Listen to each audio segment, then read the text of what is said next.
Hello dear students, good morning, 7th grade. Before starting off every assignment, we are talking a pledge. You may speak with me in loud voice.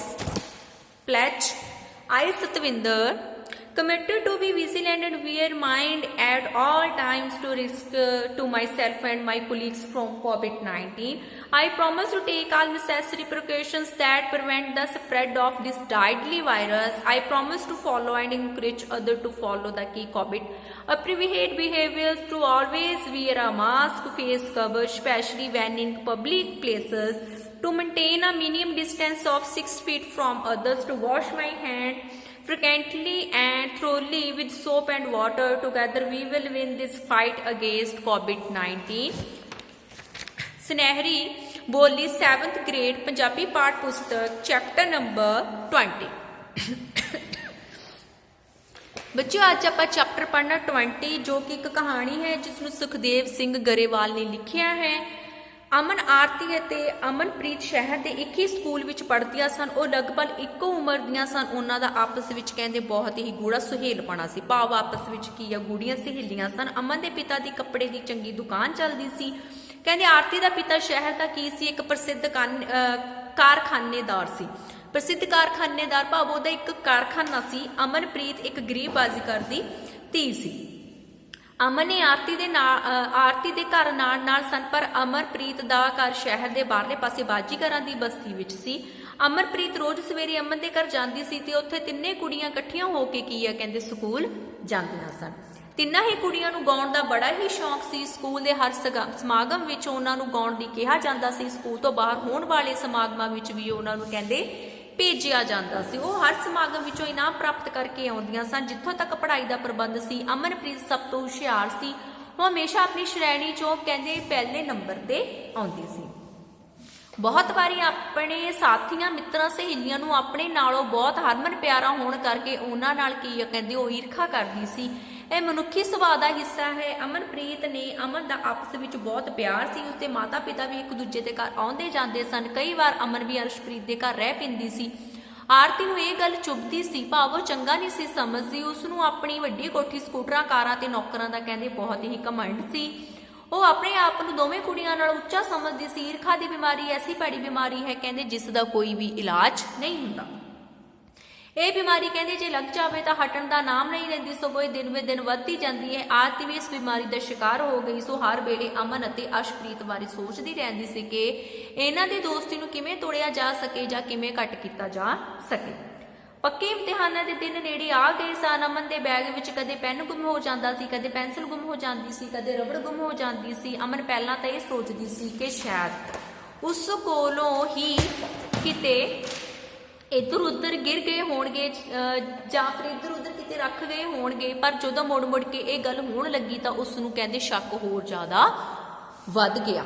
ਠੀਕ ਹੈ, ਆਰਤੀ ਇਸੇ ਗੱਲ ਦੀ ਉਡੀਕ ਵਿੱਚ ਸੀ। ਅਮਨ ਨੇ ਜਦੋਂ ਉਸ ਕੋਲ ਇਸ ਵਾਰੀ ਗੱਲ ਕੀਤੀ ਤਾਂ ਉਸਨੇ ਆਪਣੇ ਸ਼ੱਕ ਅਮਨਪ੍ਰੀਤ ਤੇ ਪ੍ਰਗਟ ਕੀਤਾ। ਉਸਨੇ ਕਿਹਾ ਕਿ ਅਮਨਪ੍ਰੀਤ ਗਰੀਬ ਹੈ, ਸ਼ਾਇਦ ਉਹ ਚੀਜ਼ਾਂ ਆਪ ਨਹੀਂ ਖਰੀਦ ਸਕਦੀ, ਇਸ ਕਰਕੇ ਉਹ ਮੌਕਾ ਤੋੜ ਕੇ ਕੀ ਹੈ ਕਹਿੰਦੇ ਇਹ ਚੀਜ਼ਾਂ ਚੁਰਾ ਲੈਂਦੀ ਹੈ। ਚੀਜ਼ਾਂ ਚੋਰੀ ਹੁੰਦੀਆਂ ਰਹੀਆਂ ਤੇ ਆਰਤੀ ਮੁੜ ਆਪਣਾ ਸ਼ੱਕ ਅਮਨਪ੍ਰੀਤ ਤੇ ਪ੍ਰਗਟ ਕਰਦੀ ਰਹੀ। ਉਸਨੂੰ ਉਸ ਤੇ ਇਤਬਾਰ ਨਹੀਂ ਸੀ, ਭਾਵ ਉਸਨੂੰ ਹੁਣ ਉਸ ਤੇ ਯਕੀਨ ਨਹੀਂ ਸੀ, ਵਿਸ਼ਵਾਸ ਨਹੀਂ ਸੀ ਆਉਂਦਾ। ਪਰ ਜਦੋਂ ਮੁੜ ਕੇ ਕੋਈ ਇੱਕੋ ਗੱਲ ਕਹੀ ਜਾਵੇ ਤਾਂ ਉਸਦਾ ਥੋੜਾ ਬਹੁਤਾ ਤਾਂ ਕਹਿੰਦੇ ਅਸਰ ਜ਼ਰੂਰ ਹੁੰਦਾ ਹੀ ਹੁੰਦਾ ਹੈ।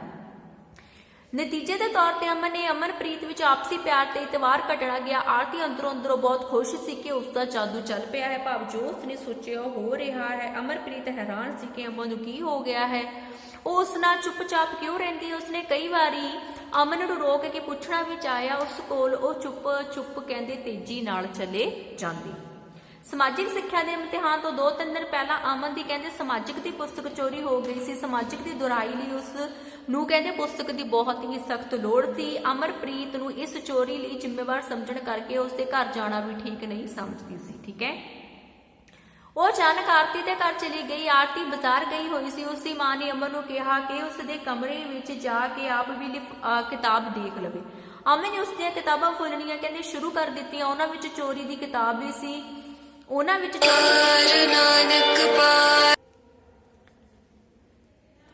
ਉਹਨਾਂ ਵਿੱਚ ਚੋਰੀ ਕੀਤੀ ਗਈ ਉਸਦੀ ਆਪਦੀ ਕਿਤਾਬ ਵੀ ਸੀ, ਜਿੱਥੇ ਉਸਨੇ ਆਪਣਾ ਨਾਮ ਲਿਖਿਆ ਹੋਇਆ ਸੀ ਉਹ ਹਿੱਸਾ ਕੈਂਚੀ ਨਾਲ ਕੱਟਿਆ ਹੋਇਆ ਸੀ। ਫਿਰ ਉਸਨੇ ਉਸਦੀ ਅਲਮਾਰੀ ਖੋਲੀ, ਉਸਦਾ ਜੋ ਵੀ ਕੁਝ ਚੋਰੀ ਹੋਇਆ ਸੀ ਉਹ ਸਾਰਾ ਕੁਝ ਉਸਨੂੰ ਕਹਿੰਦੇ ਮਿਲ ਗਿਆ ਸੀ। ਉਸਨੇ ਇੱਕ ਵੱਡਾ ਸਾਰਾ ਲਿਫਾਫਾ ਲਿਆ ਤੇ ਚੋਰੀ ਵਾਲੀਆਂ ਸਾਰੀਆਂ ਚੀਜ਼ਾਂ ਉਸ ਵਿੱਚ ਪਾ ਦਿੱਤੀਆਂ ਤੇ ਜਾਣ ਲੱਗਿਆ ਉਸਨੇ ਇਹ ਲਿਫਾਫਾ ਆਰਤੀ ਦੀ ਮਾਂ ਨੂੰ ਦਿੱਤਾ ਕਿ ਹਾਂ ਮਾਂ ਜੀ, ਇਹ ਲਿਫਾਫਾ ਮੇਰੇ ਵੱਲੋਂ ਕੀ ਆ, ਤੁਸੀਂ ਆਰਤੀ ਨੂੰ ਦੇ ਦਿਓ। ਆਰਤੀ ਨੇ ਘਰੋਂ ਨਿਕਲ ਕੇ ਉਹ ਸਿੱਧੀ ਅਮਰਪ੍ਰੀਤ ਦੇ ਘਰ ਗਈ। ਉਸਨੂੰ ਜੱਫੀ ਪਾ ਕੇ ਕਹਿਣ ਲੱਗੀ, ਮੇਰੀ ਪਿਆਰੀ ਭੈਣ, ਮੈਨੂੰ ਭੁਲੇਖਾ ਪਾਇਆ ਗਿਆ ਸੀ, ਪਰ ਮੈਨੂੰ ਤੇਰੇ ਤੇ ਇਤਬਾਰ ਸੀ। ਅਸਲ ਚੋਰ ਆਰਤੀ ਹੀ ਸੀ ਜੋ ਸਾਡੇ ਆਪਸੀ ਪਿਆਰ ਨੂੰ ਸਹਾਰ ਨਹੀਂ ਸਕਦੀ ਸੀ। ਉਹ ਚਾਹੁੰਦੀ ਸੀ ਕਿ ਟੁੱਟ ਜਾਏ, ਪਰ ਇਹ ਪਿਆਰ ਹੁਣ ਪਹਿਲਾਂ ਨਾਲੋਂ ਵੀ ਕਹਿੰਦੇ ਵੱਧ ਗੂੜਾ ਹੋ ਗਿਆ ਹੈ। ਅਮਨ ਜਦੋਂ ਘਰ ਪਰਤੀ ਤਾਂ ਆਰਤੀ ਸ਼ਰਮਿੰਦਾ ਹੋਈ। ਉਸ ਦਾ ਲਿਫਾਫਾ ਚੁੱਕੀ ਅਮਨ ਦੇ ਘਰ ਕਮਰੇ ਵਿੱਚ ਬੈਠੀ ਸੀ। ਉਸਨੇ ਆਪਣੀ ਗਲਤੀ ਮੰਨੀ, ਪਛਤਾਵਾ ਕੀਤਾ, ਆਪਣੀ ਈਰਖਾ ਲਈ ਮੁਆਫੀ ਮੰਗੀ ਤੇ ਕਿਹਾ, ਮੈਂ ਅਮਰਪ੍ਰੀਤ ਦੇ ਘਰ ਜਾ ਕੇ ਉਸ ਕੋਲੋਂ ਮੁਆਫੀ ਮੰਗਾਂਗੀ। ਦੇਖੋ ਬੱਚੇ, ਕਹਾਣੀ ਕਿੰਨੀ ਵਧੀਆ ਸੀਗੀ। ਕਹਿੰਦੇ ਜਿਹੜੀ ਈਰਖਾ ਹੁੰਦੀ ਹੈ ਮਨੁੱਖ ਨੂੰ ਸਾੜ ਦਿੰਦੀ ਹੈ। ਕਹਿੰਦੇ ਇਸ ਲਈ ਕਦੇ ਵੀ ਕਿਸੇ ਦੀ ਤਰੱਕੀ ਵੇਖ ਕੇ ਸਾਨੂੰ ਸੜਨਾ ਨਹੀਂ ਚਾਹੀਦਾ, ਨਾ ਹੀ ਸਾਨੂੰ ਕਿਸੇ ਦੇ ਨਾਲ ਕਹਿੰਦੇ ਈਰਖਾ ਕਰਨੀ ਚਾਹੀਦੀ ਹੈ। ਇਸ ਵਾਸਤੇ ਵਿੱਚ ਸਾਨੂੰ ਆਪ ਨੂੰ ਨੁਕਸਾਨ ਹੀ ਅਖੀਰ ਵਿੱਚ ਇਹ ਈਰਖਾ ਜਤਾਉਂਦੀ ਹੈ, ਭਾਵ ਇਹੀ ਨੁਕਸਾਨ ਹੁੰਦਾ ਹੈ ਸਾਨੂੰ ਇਹਦੇ ਨਾਲ। ਬੱਚਿਓ, ਅੱਗੇ ਹੈ ਸ਼ਬਦ ਅਰਥ। ਗੂੜਾ, ਪੱਕਾ, ਪ੍ਰਸਿੱਧ, ਮਸ਼ਹੂਰ, ਸਹੇਲਪਣਾ, ਦੋਸਤੀ, ਈਰਖਾ, ਸਾੜਾ, ਘਮੰਡ, ਹੰਕਾਰ, ਗਿਰ ਗਏ, ਡਿੱਗ ਪਏ, ਇਤਬਾਰ, ਵਿਸ਼ਵਾਸ, ਹੁਸ਼ਿਆਰ, ਲਾਇਕ, ਹਰਮਨ ਪਿਆਰਾ, ਸਭ ਦਾ ਪਿਆਰਾ, ਚੁਭਦੀ, ਰੜਕਦੀ, ਇਤਬਾਰ, ਯਕੀਨ, ਸਹਾਰ ਨਾ ਸਕੀ, ਸਹਿਣ ਨਾ ਸਕੀ। ਬੱਚਿਓ, ਅੱਗੇ ਹੈ ਇਸ ਦਾ ਬੁੱਕ ਵਰਕ। ਅਮਨਪ੍ਰੀਤ ਕਿਸ ਦੀ ਧੀ ਸੀ? ਇੱਕ ਗਰੀਬ ਬਾਜੀਗਰ ਦੀ ਧੀ ਸੀ। ਉਹਨਾਂ ਤਿੰਨਾਂ ਸਹੇਲੀਆਂ ਦਾ ਆਪਸ ਵਿੱਚ ਕੀ ਸੀ? ਸੁਹੇਲਪਣਾ ਸੀ। ਤਿੰਨਾਂ ਹੀ ਕੁੜੀਆਂ ਨੂੰ ਕਾਹਦਾ ਸ਼ੌਂਕ ਸੀ? ਗਾਉਣ ਦਾ ਸ਼ੌਂਕ ਸੀ।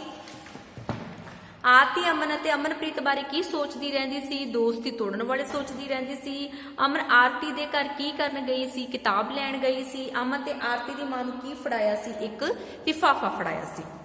ਨੈਕਸਟ ਹੈ ਬੱਚਿਓ ਬਲੈਂਕਸ। ਉਹਨਾਂ ਦਾ ਆਪਸ ਵਿੱਚ ਡੈਸ਼ ਸੀ। ਸੁਹੇਲਪਣਾ, ਗੂੜਾ ਸੁਹੇਲਪਣਾ ਸੀ। ਤਿੰਨੋਂ ਇੱਕ ਹੀ ਡੈਸ਼ ਦੀਆਂ ਸਨ ਉਮਰ ਦੀਆਂ। ਅਰਸ਼ਪ੍ਰੀਤ ਇੱਕ ਗਰੀਬ ਡੈਸ਼ ਦੀ ਧੀ ਸੀ, ਬਾਜੀਗਰ ਦੀ। ਤਿੰਨਾਂ ਸਹੇਲੀਆਂ ਨੂੰ ਡੈਸ਼ ਦਾ ਸ਼ੌਕ ਸੀ, ਗਾਉਣ ਦਾ। ਈਰਖਾ ਜਿਹੀ ਬਿਮਾਰੀ ਦਾ ਕੋਈ ਵੀ ਡੈਸ਼ ਨਹੀਂ ਹੁੰਦਾ ਇਲਾਜ। ਅਮਨ ਦੀ ਡੈਸ਼ ਦੀ ਕਿਤਾਬ ਚੋਰੀ ਹੋ ਗਈ ਸੀ, ਸਮਾਜਿਕ ਦੀ। ਆਰਤੀ ਡੈਸ਼ ਗਈ ਹੋਈ ਸੀ ਬਾਜ਼ਾਰ। ਅੱਗੇ ਬੱਚੇ ਟਰੂ ਫਾਲਸ। ਅਮਨ ਬਾਜੀਗਰ ਦੀ ਧੀ ਸੀ, ਗਲਤ। ਆਰਤੀ ਦੇ ਪਿਤਾ ਸ਼ਹਿਰ ਦੇ ਪ੍ਰਸਿੱਧ ਕਾਰਖਾਨੇਦਾਰ ਸਨ, ਠੀਕ। ਅਮਰਪ੍ਰੀਤ ਨੂੰ ਦੋਹਾਂ ਸਹੇਲੀਆਂ ਨਾਲ ਈਰਖਾ ਹੋ ਗਈ ਸੀ, ਗਲਤ। ਅਮਨ ਦਾ ਸ਼ੱਕ ਨਾ ਚਾਹੁੰਦੇ ਹੋਏ ਵੀ ਅਮਰਪ੍ਰੀਤ ਤੇ ਚਲਾ ਗਿਆ, ਠੀਕ। ਆਰਤੀ ਅਤੇ ਅਮਨ ਦੇ ਘਰ ਜਾ ਕੇ ਮੁਆਫੀ ਮੰਗੀ, ਠੀਕ। ਬੱਚੇ, ਇਸ ਦਾ ਜਿਹੜਾ ਬੁੱਕ ਵਰਕ ਹੈ ਮੈਂ ਤੁਹਾਨੂੰ ਨੈਕਸਟ ਅਸਾਈਨਮੈਂਟ ਦੇ ਵਿੱਚ ਕੁਐਸਚਨ ਆਨਸਰ ਤੇ ਬਾਕ ਦਵਾਂਗੀ। ਇਹ ਬੁੱਕ ਵਰਕ ਤੁਸੀਂ ਆਪਣੀ ਬੁੱਕ ਤੇ ਫਿਲ ਕਰਨਾ ਅਤੇ ਇਸ ਚੈਪਟਰ ਨੂੰ ਦੁਬਾਰਾ ਤੋਂ ਚੰਗੀ ਤਰ੍ਹਾਂ ਰੀਡ ਕਰਨਾ। Thanks, have a nice day.